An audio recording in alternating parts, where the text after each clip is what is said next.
Baik, bismillahirrahmanirrahim. Assalamualaikum warahmatullahi wabarakatuh. Selamat siang Bapak, Ibu dosen dan teman-teman sekalian. Pada kesempatan kali ini saya Al-Munawwarah dari kelas A2 ingin menjelaskan salah satu sebuah aset lancar yang memiliki peran penting dalam laporan keuangan perusahaan, yaitu persediaan atau inventory. Nah, materi ini akan saya jelaskan mulai dari konsep dasar, klarifikasi, metode dan pencatatan dan penilaian, studi kasus beserta perhitungannya, jurnal akuntansi hingga kesimpulan.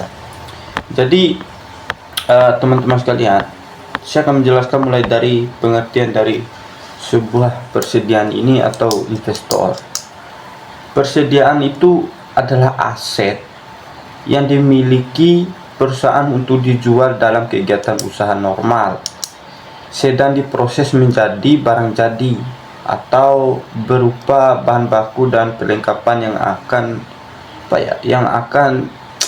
akan digunakan dalam proses produksi, teman-teman. Menurut PSAK 14 atau persediaan itu merupakan aset yang memang ada tiga hal yang kategori. Yang pertama, dimiliki untuk dijual dalam kegiatan usaha normal, teman-teman. Yang kedua, sedang dalam proses produksi untuk dijual. Terus yang ketiga, berupa bahan atau perlengkapan yang akan digunakan dalam proses produksi atau pemberian jasa. Yang artinya itu, teman-teman, persediaan ini bukan hanya barang yang berada di gudang saja, tetapi juga mencakup seluruh barang yang mempunyai nilai ekonomi dan siap digunakan untuk menghasilkan sebuah pendapatan. Nah, persediaan ini termasuk aset lancar, teman-teman. Karena apa? Karena umumnya akan dikonversi menjadi kas dalam waktu kurang dari 1 tahun melalui kegiatan penjualan. Apa fungsinya, teman-teman? Fungsi dan peran dari persediaan ini.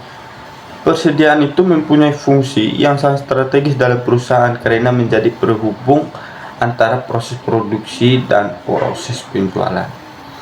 Fungsinya antara lain, yang pertama, menjamin kelancaran operasional. Itu yang pertama, teman-teman, yaitu perusahaan dapat memenuhi permintaan pelanggan yang tanpa mengalami kekurangan stok. Itu. Terus yang kedua, menghindari kehilangan penjualan. Jika persediaan ini habis, pelanggan dapat berpindah ke pesaing jika stoknya habis. Itulah yang kedua. Terus yang ketiga, menstabilkan produksi. Perusahaan tetap dapat produksi walaupun terjadi keterlambatan pasokan bahan baku. 4. Mengendalikan biaya. Dengan jumlah persediaan yang tepat, perusahaan dapat menghemat biaya pemesanan dan penyimpanan. Yang kelima, menentukan laba perusahaan. Apa itu menilai persediaan? Menilai persediaan itu memengaruhi harga pokok penjualan atau biasa disebut dalam singkatan itu HPP, teman-teman. Kesalahan dalam menghitung persediaan akan menyebabkan laba perusahaan menjadi tidak akurat, tidak stabil, teman-teman. Terus jenis-jenis persediaannya itu apa? Jenis persediaan berbeda, tapi tergantung pada jenis perusahaannya. Jika perusahaannya beda, persediaannya juga beda. Jika perusahaan ini persediaannya jika perusahaannya beda, otomatis persediaannya juga beda, teman-teman. Kita jelaskan satu-satu nih. Pertama, perusahaan dagang. Perusahaan dagang itu hanya memiliki barang dagang, merchandise inventory. barang dibeli untuk dijual kembali tanpa proses produksi. Itu kalau barang dagang, perusahaan dagang. Contohnya toko sembako, minimarket, dan elektronik. Itu kalau bedanya sama persediaan, teman-teman. Terus apa ya tadi? Terus apa ya? Kita ambil saja satu contoh ini, teman-teman. Studi kasusnya. Kita ambil contoh ini, teman-teman ya. Contoh apa ya? PT Maju Bersama memiliki data kita sebutkan PT Maju ya.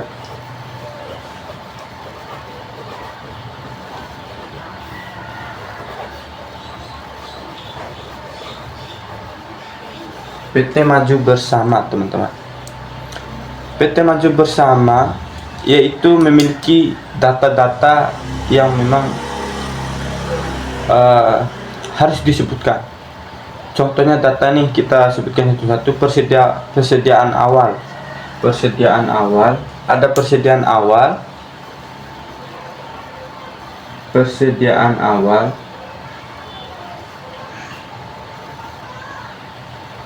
Terus ada pembelian, retur pembelian,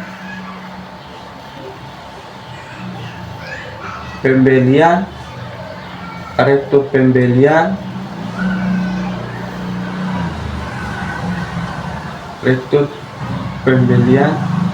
maaf ya teman-teman, saya ini tidak punya papan, jadi nanti saya akan tunjukkan hasilnya, teman-teman.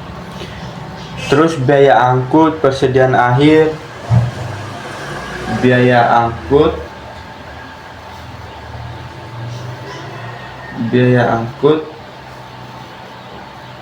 persediaan akhir. Terus jikalau ditanya itu, teman-teman, jika ditanya, kita sebutkan dulu tadi. Persediaan awal itu ada 20 juta. Persediaan awal 20 juta. Terus pembelian ada 80 juta. 80 juta, teman-teman ya. Terus retur pembelian ada 5 juta. 5 juta. Biaya angkutnya 3 juta, teman-teman.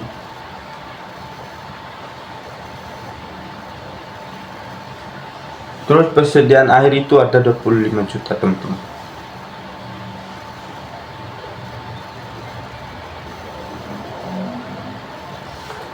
Jikalau ditanya, kita hitung harga pokok penjualannya.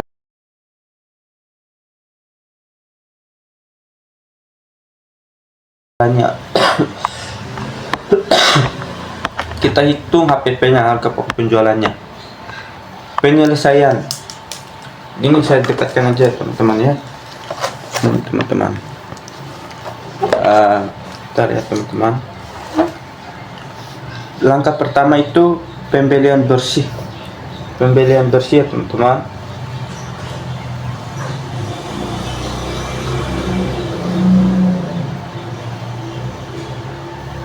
Pembelian bersih itu langkah pertamanya, pembelian bersih. Kita hitung dulu. Kalau pembelian bersih itu ada pembelian, retur, dan ongkos angkut. Pembelian,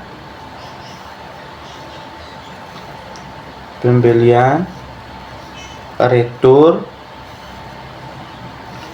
terus ditambah ongkos angkut.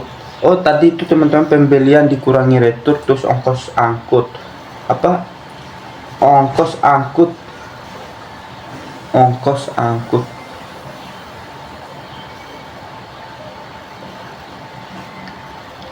Itu kalau langkah pertamanya, teman-teman.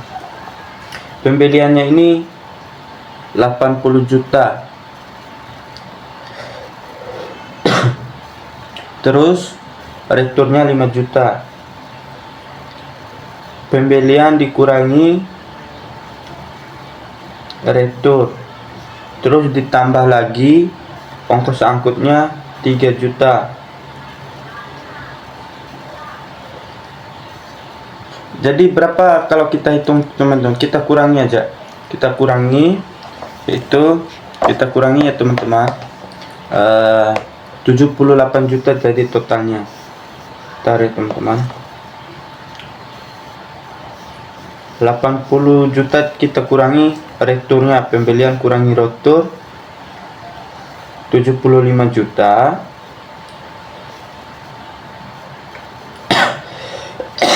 Terus pembelian ditambah ongkos angkut itu 3 juta. 3 juta teman-teman ya. Terus totalnya jadi 78 juta.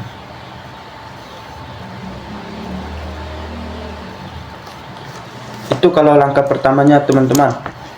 Terus kita masuk langkah keduanya, yaitu apa ya, barang tersedia untuk dijual. Barang tersedia untuk dijual teman-teman ya. Barang tersedia untuk dijual.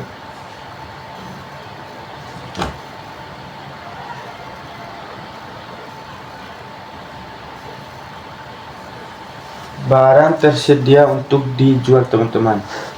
Kalau untuk barang tersedia dijual itu ada persediaan awal ditambah pembelian bersih. Itu kalau barang tersedia untuk dijual teman-teman. Ada pembelian awal dan pembelian bersih. Pembelian awal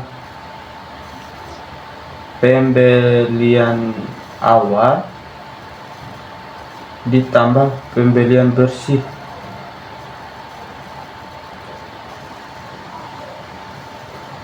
Pembelian bersih teman-teman. Tuh.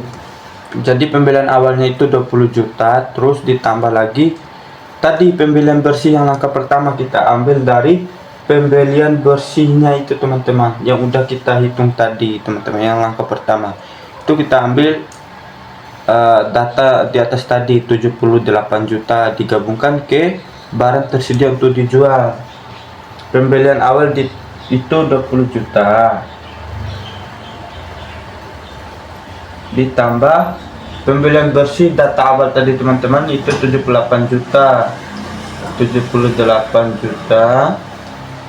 Nah totalnya itu teman-teman 98 juta. Itu kalau digabungkan sama data awal tadi, yang pembelian bersih sama barang tersedia untuk dijual, itu 98 juta teman-teman.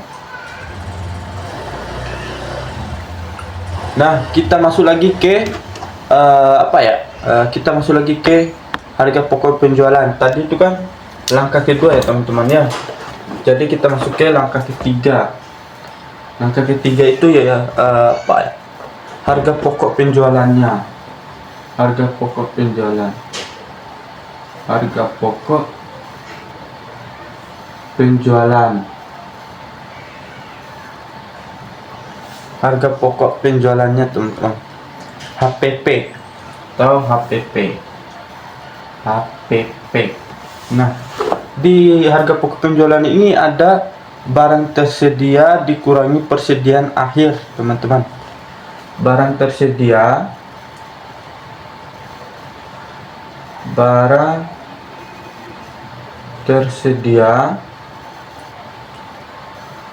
dan persediaan akhir dikurangi dia teman-teman ya, persediaan akhir. Nah itu kalau HPP nya teman-teman. Jadi kita totalkan tadi barang tersedia itu kan kita ambil tadi 98 juta teman-teman, dikurangi lagi persediaan akhirnya 25 juta. Barang tersedianya itu data yang saya udah jumlahkan tadi teman-teman. Angka keduanya yaitu 98 juta dikurangi persediaan akhir 25 juta teman-teman. Nah, jadi totalnya itu teman-teman, kita kurangi ya yang barang tersedia dikurangi persediaan akhir, itu 73 juta. 73 juta. 73 juta teman-teman. Nah, itulah kalau harus HPP-nya itu teman-teman, yang dimulai dari langkah pertamanya tadi pembelian bersih, terus barang tersedia untuk dijual, terus HPP harga pokok penjualannya teman-teman. Terus kita ambil saja kesimpulannya itu harga pokok penjualan PT Maju bersama adalah totalnya 73 juta. Harga total 73 juta. Nah, kita karena studi kasusnya udah kita selesaikan itu teman-teman, kita masuk ke jurnalnya, atau bisa disebut itu jurnal akuntansi pembelian persediaan tunai, pembelian jurnal ya, jurnal pembelian persediaan tunai, pembelian persediaan tunai. Baik, kita lanjut teman-teman. Pembelian persediaan tunai, ini jurnalnya teman-teman, jurnalnya pembelian persediaan tunai, yaitu persediaan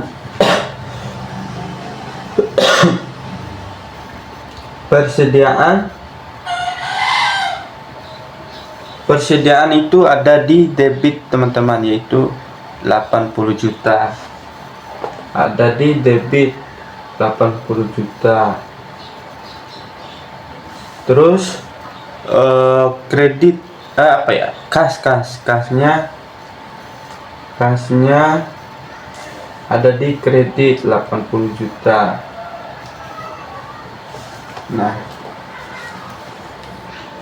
kasnya ada di 80 juta. Terus kita masuk ke retur pembeliannya teman-teman, itu baru pembelian persediaan tunai. Kita masuk ke retur pembelian. Retur pembelian. Retur pembelian. Retur pembelian ini ada ada kas atau utang dagang. Kas itu ada di debit 5 juta dia. Kasnya 5 juta. Terus persediaannya 5 juta juga. Persediaan 5 juta ada di kredit. Terus biaya angkut pembelian. Biaya angkut pembelian. Biaya angkut pembelian teman-teman, itu ada persediaan,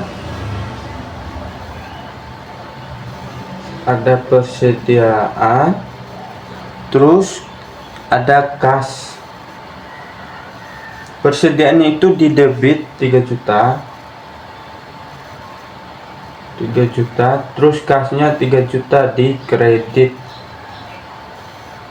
Terus kita lanjut yang ke sistem perpetualnya, yaitu saat menjual barang. Saat penjualan barang ya teman-teman. Jadi kita harus mengakui penjualannya, yaitu kas piutang dagang. Teman-teman, kita buka lembaran baru. Kas itu ada di debit, itu kalau kas teman-teman. Terus penjualan ada di kredit.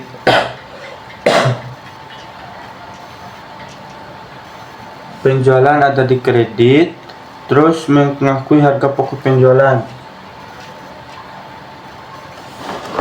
Kita jelaskan saja teman-teman. Terus kita mengakui harga pokok penjualannya. Harga pokok penjualan itu ada di debit, terus persediaannya ada di kredit. Nah, itu kalau udah saya sebutkan teman-teman, saat mengakui penjualan dan mengakui harga pokok penjualan atau HPP teman-teman. Jadi apa kepentingannya itu teman-teman? Jadi pentingnya itu teman-teman, persediaan dalam laporan keuangan ini memiliki pengaruh langsung terhadap satu, neraca atau aset lancar, yang kedua laporan laba rugi melalui HPP, terus tiga, arus kas perusahaan, empat, rasio keuangan, lima, keputusan investor, dan keenam, perhitungan pajak. Jadi kesalahan sedikit saja dalam menghitung persediaan itu dapat menyebabkan laba perusahaan menjadi terlalu besar atau terlalu kecil. Jadi kita harus teliti memang dalam menilai sebuah persediaan itu teman-teman. Kita analisis saja. Dalam era digital saat ini, perusahaan itu menghadapi tantangan yang besar dalam pengelolaan persediaan, seperti perubahan permintaan pasar, fluktuasi harga pokok bahan baku, serta risiko barang usang atau rusak. Oleh karena itu, banyak perusahaan telah menggunakan sistem Enterprise Resource Planning atau ERP berkode RFID dan teknologi kecerdasan buatan AI. Itu apa? Untuk memantau persediaan secara real time. Selain itu, konsep just in time ini juga ditetapkan untuk mengurangi biaya penyimpanan dengan menjaga tingkat persediaan seminimal mungkin. Namun strategi ini membutuhkan atau memerlukan rantai pokok yang handal. Jika terjadi gangguan distribusi, perusahaan berisiko mengalami kekurangan stok dan kehilangan penjualan. Itu teman-teman. Nah, kita tunjukkan tadi ya teman-teman yang udah saya tuliskan tadi. Nah, dengan demikian itu pengelolaan persediaan bukan hanya soal pencatatan akuntansi, tetapi juga merupakan bagian dari strategi operasional dan manajemen risiko perusahaan, teman-teman. Jadi di sini kita bisa menyimpulkan bahwa persediaan itu merupakan aset lancar yang memiliki peranan penting dalam menjaga kelangsungan operasional perusahaan, teman-teman. Pengelolaan persediaan yang baik akan menghasilkan perhitungan harga pokok penjualan atau HPP yang akurat, hingga laba perusahaan dapat disajikan secara wajar dalam laporan keuangan. Itu teman-teman. Oleh karena itu, perusahaan ini harus menerapkan sistem pencatatan dan metode penilaian keuangan. Metode penilaian